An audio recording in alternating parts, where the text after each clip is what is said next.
Da da da! What's my good cheer? Welcome, everybody. I am playing with a new camera setup here, feeling it out, making small adjustments. So you hopefully will see some improvement over the next couple of weeks. I guess I can, right? It's nice that I can see that background a little bit better, but at the same time, it's a bigger background, isn't it? So I'm going to take that into consideration.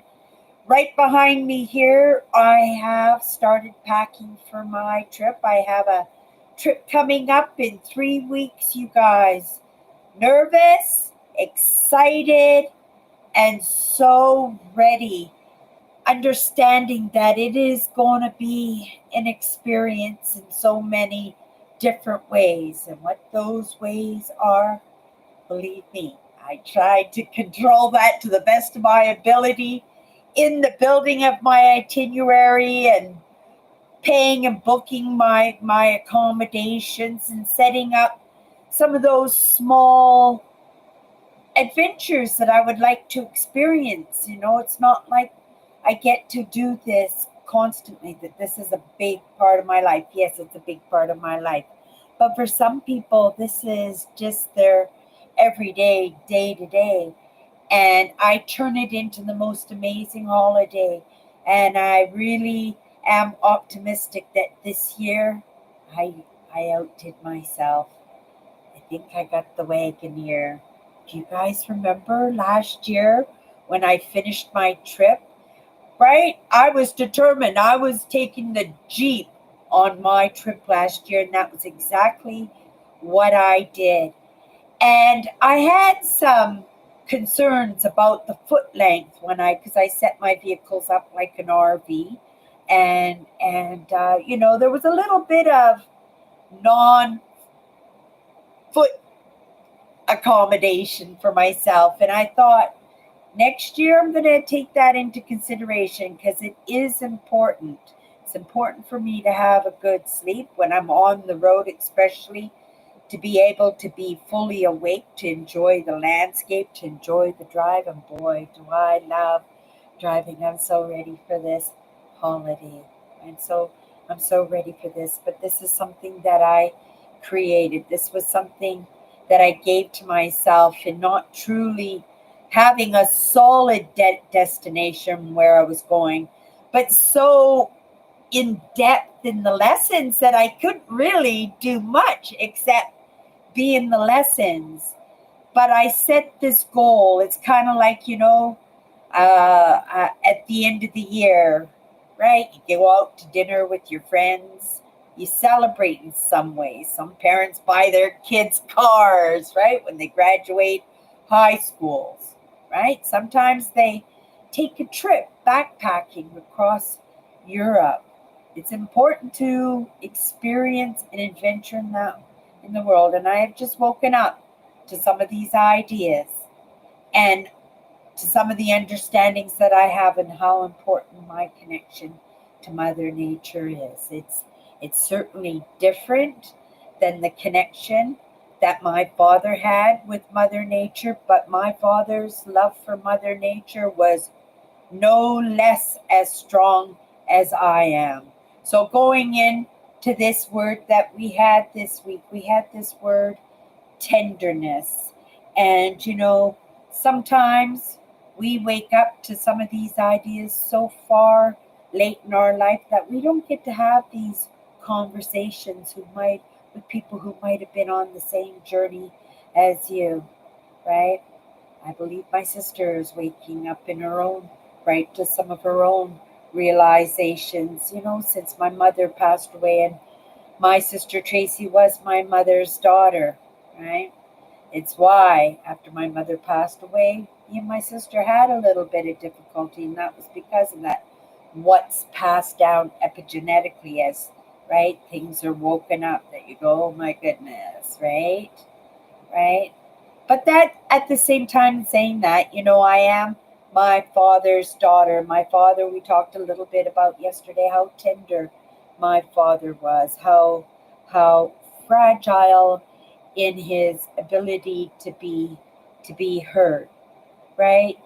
My father, who was making movement in his own fashion without pushing his ideas. We lived by those boundaries and those quotes they love to, right, set as the, I don't know, guidelines, the mentors, the influence, the babysitters in our education and how we were expected to move. But my dad truly did love quotes. My mother loved Jesus, but she was kind of broken away from that, right? She was on a search, on a hunt, and it was an obsession for her, and it must have been a very difficult, right, to be able not to share your beliefs and your passions with somebody else without feeling like you're being judged. Hello, Sharon. Hello, Sharon. You know, I am the daughter of an empath and a narcissist. You can look at that, or you could say, I'm the daughter of the light and the dark. I am the daughter of one species, but in that intermingling that we like to do with things outside of us, right? Here I am, and I'm in the middle, and both both species have rejected me.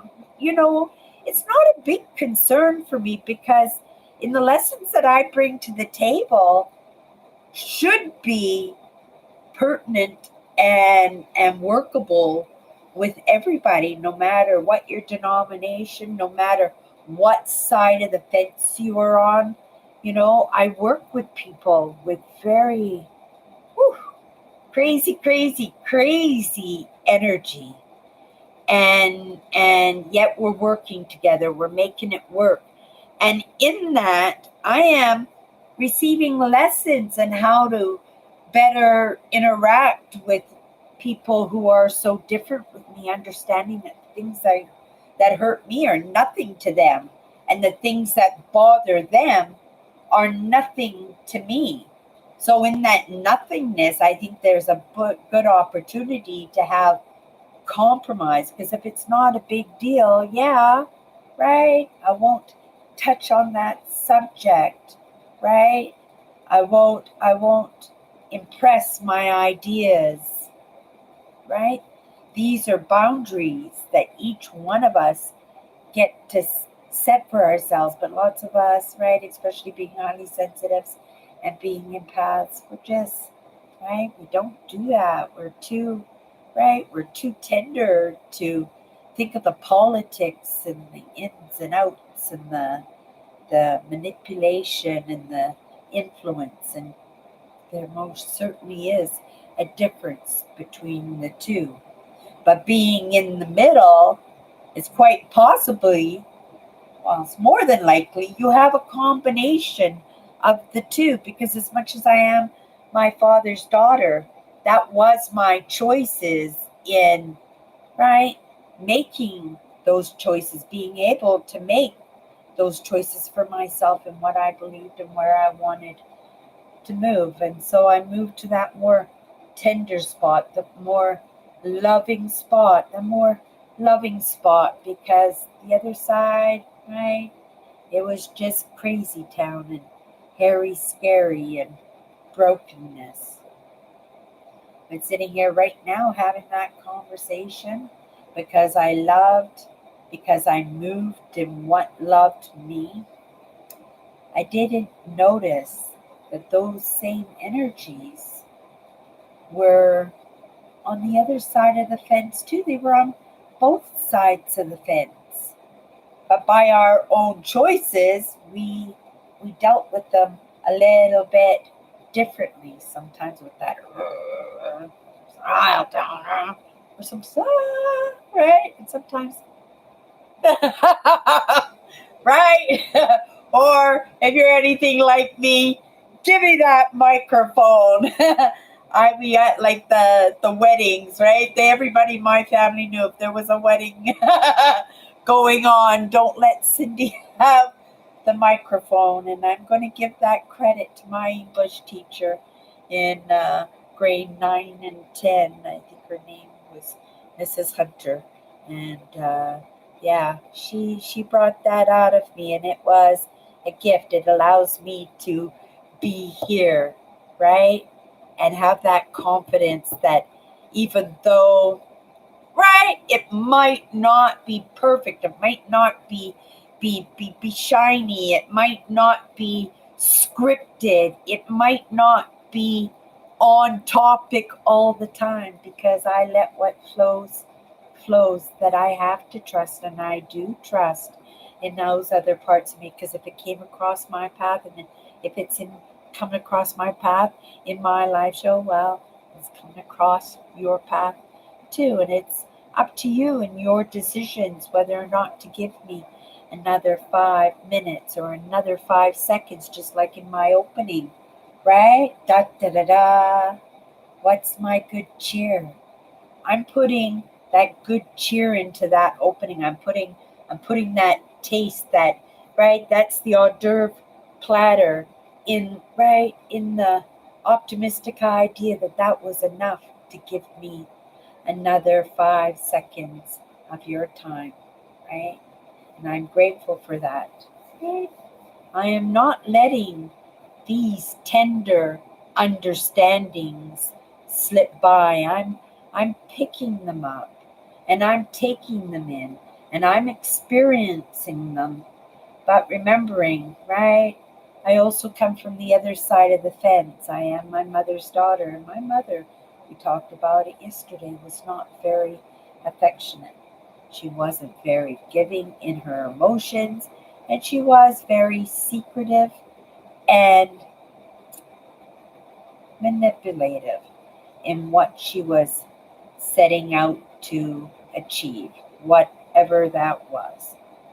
To me, my mother never hid that, but obviously she did, because my sisters have a different experience with my mother and my mother's love, and it didn't seem to bother them that they weren't being told that they were loved, that they weren't getting the hugs and the kisses and parent teacher meetings, or let me hold your hand as we cross this street, or at the very least, let me give you some insights to survive in the world. My mother did, but only in what she had experienced, right? So there was a lot of sex education in my family, because my mother had had some negative experiences as a young adult. It kind of moved this story along of Cindy. I would not be here without some of these experiences, good and bad. And as much as I am an experiencer of my own experiences and my own choices and my own adventures, so was my mother. And also, being that small child, I was the experiencer, right? The spectator in somebody else's adventures. And that's the truth too, right? So I can see how we can reject our own at some state of our being, right? But the thing is, this is the being. So why would you want to do that? Why would it even be a thought, right? Much rather resolve it. I'd much rather untangle those wires. I'd much rather just step away than get in your face. But I tell you, right? I'm not afraid to go there if I have to. And that doesn't make me untender, because sometimes, right, we have to stand our ground in what we believe is true, even if it's only true for ourselves. Those boundaries are in place for a reason. And if we're going to play in each other's neighborhoods, right, we better know a little bit about each other's. neighborhoods. And that's a good thing. That's a caring thing. That really is. And that's a thing that can make some really possible change out in the world, because I have seen it in my own life, and I have seen it in the experiences of my own dynamic family. 100%. Everybody, I've got to run off. I have a job that puts the roof over my head that I am so grateful for, right? We're getting a little bit closer, right? Maybe I'll put a big whiteboard behind me or something. I don't know. But I'm happy for the 1080. I'm happy for the clarity. Yeah, yesterday we didn't have enough light. Today we have a little bit extra. I don't know, but it's in that practicing and that we play around each day that, right, it'll get better or it won't. Everybody, have a great day. Have a great week, and we'll see you. Thank you, Sharon, for popping in. Thank you, everybody. Bye bye.